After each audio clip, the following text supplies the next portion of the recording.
થઈ જાવ તૈયાર. કદાચ હવે હોડકા લેવાનો વારો આવી ગયો છે.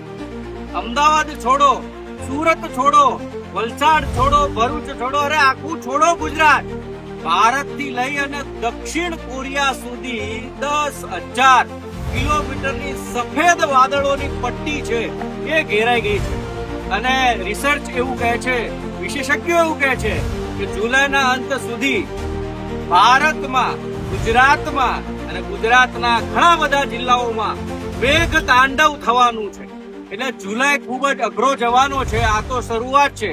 અલનીનો કરતા હતા કે દુકાળ લાવશે, પરંતુ ક્લાઇમેટ આખું ચેન્જ થયું, સિસ્ટમ આખી ચેન્જ થઈ છે.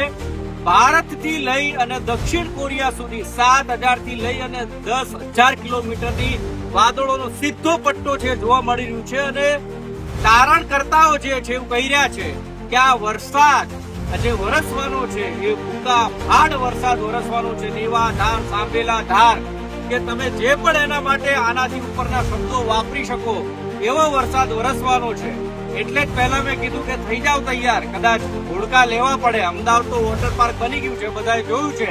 કદાચ ગુજરાતની પણ એ પરિસ્થિતિ થાય. આ ડરાવવાની વાત નથી, પણ વાત છે તમે સાવચેત રહો, સુરક્ષિત રહો અને એ ધ્યાન રાખીને નીકળો કે શું મારે ઘરની બહાર ખરેખર કામ છે.